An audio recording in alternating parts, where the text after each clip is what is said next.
So very good evening to everyone.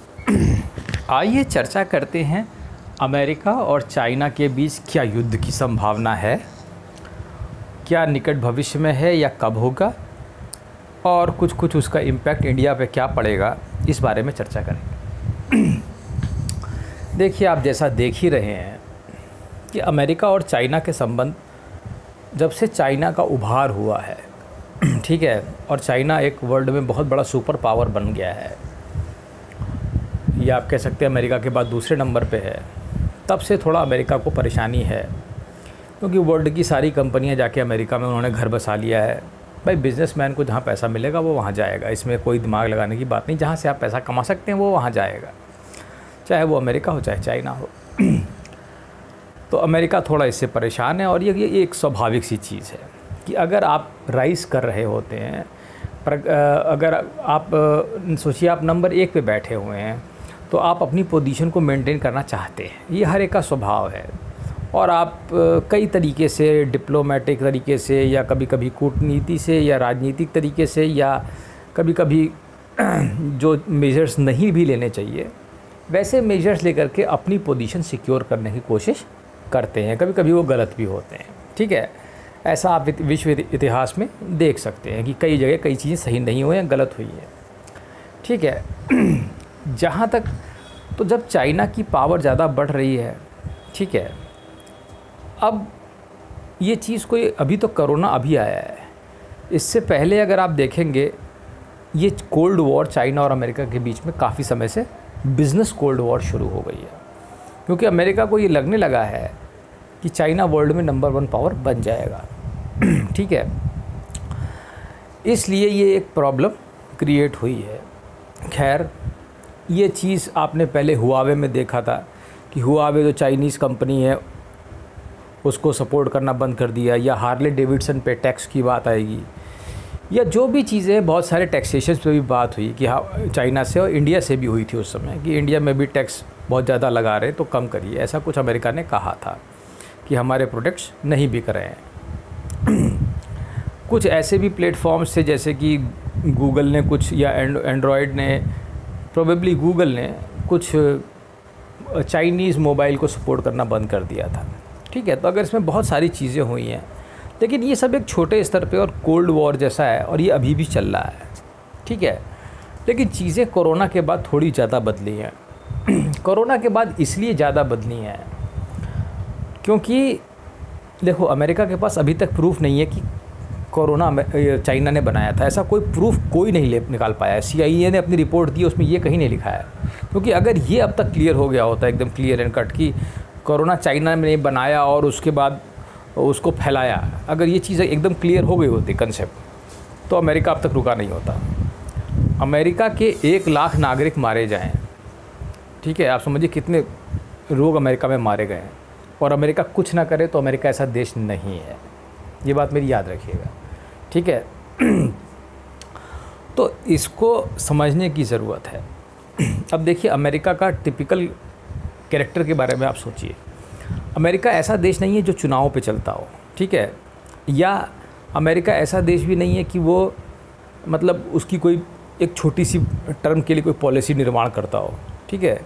वो बहुत लंबे समय तक प्लानिंग करके चलते हैं और हर चीज़ को उसी हिसाब से करते हैं, ठीक है। ये अलग बात है कि उन्हें कभी कभी मात खानी पड़ती है, जैसे वियतनाम में उन्हें मात खानी पड़ी, ठीक है। वो एक अलग चीज़ है कि आपने कुछ सोचा और कुछ हो गया। सब चाहे कोई भी हो, यहाँ पे आके सभी को तो कभी ना कभी मात खानी ही पड़ती है। तो जैसा अमेरिका का कैरेक्टर है एज ए कंट्री, ठीक है, वो कोरोना में इतने सारे लोग मारे गए हैं, ठीक है, उसके लाखों लोग, तो वो लाख लोगों की उसका बदला तो ज़रूर लेगा, लेकिन उसके पास प्रूफ नहीं मिल पा रहा है। CIA ने जांच की, रिपोर्ट आई, लेकिन उसमें ये क्लियर अभी भी नहीं हो पाया है कि वुहान की उस लैब, वायरोलॉजी लैब में बना था कि नहीं। मतलब बना तो कुछ ना कुछ वो बना तो रहे थे है, लेकिन स्पष्ट नहीं हो पाया है, ठीक है। देयर इज़ नॉट क्लियरिटी नहीं है उसमें, it is still blurred. Proof मिल गया होता तो अमेरिका ने अब तक कुछ ना कुछ कर दिया होता, लेकिन अब चूँकि अमेरिका इस समय अपनी समस्या से जूझ रहा है, तो एकदम इमीडिएट तो कोई वॉर शुरू नहीं करेगा। अब अमेरिका दूसरे तरीके से युद्ध शुरू करेगा, उसने कर भी दिया है। आप देख रहे हैं हांगकांग और ताइवान, पहले तोड़ो की नीति वो लगा रहा है। तो ठीक है, तो उसने क्या किया, पहले हांगकांग को ले लिया, ताइवान को अब उनके खिलाफ भड़काना शुरू किया। This is what is American strategy. तो इसको देख के लग रहा है कि ये एक लंबे टर्न पे है, ठीक है। और जैसे कि चाइनीज़ प्रेसिडेंट ने अभी अपनी उसमें कहा है, जो उनकी मेन सबसे बड़ी बॉडी है, कि वॉर के लिए आप तैयार रहिए, ठीक है। ये एक सिग्नल है कि that there is something happening, क्योंकि बिकॉज चाइना को भी पता है कि अमेरिका कुछ ना कुछ ज़रूर करेगा, उसके लाख लोग मर जाएं और वो कुछ ना करे, ऐसा नहीं हो सकता। आपने ध्यान दिया होगा जब वर्ल्ड ट्रेड टावर पे बम गिरा था, ठीक है, अमेरिका के बाद उसके बाद से कोई आतंकवादी हमला आज तक नहीं हो पाया अमेरिका के ऊपर। तो अमेरिका गलतियों से सीखने वाला देश है, और ठीक है, और वो अपने एक एक नागरिक की कीमत वसूल करता है, ठीक है। ये अमेरिका का नेचर है, और तभी वो वर्ल्ड पावर है। वहाँ पे हर एक आदमी देश के लिए काम करता है, वहाँ हर एक आदमी अपने लिए काम नहीं करता है। वहाँ ये नहीं है कि अभी डोनाल्ड ट्रंप का चुनाव है तो चाइना में जाके बम डाल दे, वहाँ ये स्ट्रेटजी नहीं है। वहाँ ये स्ट्रेटजी है कि हाँ, हम इसको कैसे मारेंगे। वहाँ ये चालू भी हो गया होगा कि किस तरीके से डिप्लोमेटिक तरीके से, किस तरीके से इसको ले जाएं और कब हम मौका देखें, ठीक है। They will be searching for the correct time, क्योंकि वॉर और डिप्लोमेसी और पॉलिटिक्स में टाइमिंग का महत्व बहुत ज़्यादा है, और वो टाइम उसको जब आएगा तो वो बदला ज़रूर लेगा, ये तो तुम तय मान के चलो। अब वो कब आता है और कितने टाइम बाद आता है वो भी देख के करेगा, ठीक है। और वो किस तरीके का करेगा, क्योंकि वो जानता है चाइना से लड़ना इतना आसान नहीं है। जब वो छोटे छोटे देशों में सब चीज़ें संभाल नहीं पा रहा है, अफ़गानिस्तान में, उधर सीरिया में गया, वहाँ भी पता नहीं उसके ही सैनिक मर रहे हैं, तो वो बहुत ही सोच समझ के कोई चीज़ करेगा। वो मौके का फ़ायदा, मतलब मौके की तलाश में रहेगा कि कब सही मौका है, ठीक है।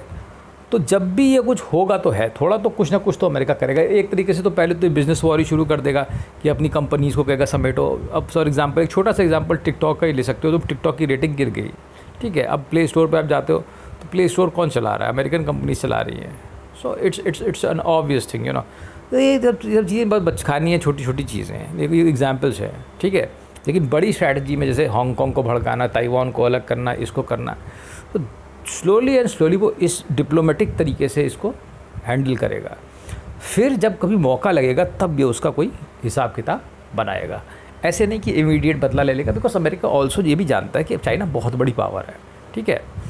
और जहाँ तक इंडिया की, देखिए इंडिया की बात है तो देखिए अमेरिका एक ऐसा देश है जो हमेशा से हमको यूज़ करता हुआ है, ठीक है। अगर आप पूरा इसका इतिहास उठा के देखेंगे, पहले तो खैर वो इंडिया को कुछ पूछता ही नहीं था। ओबामा के टाइम से शुरुआत हुई है कि थोड़ा बहुत इंडिया पे उन्होंने सोचना शुरू किया, नहीं तो पहले पाकिस्तानी को बस एड देते थे और पाकिस्तान को मिलिट्री सपोर्ट भी देते थे, वो हमारे ऊपर बम डालता रहता था, बस यही होता था।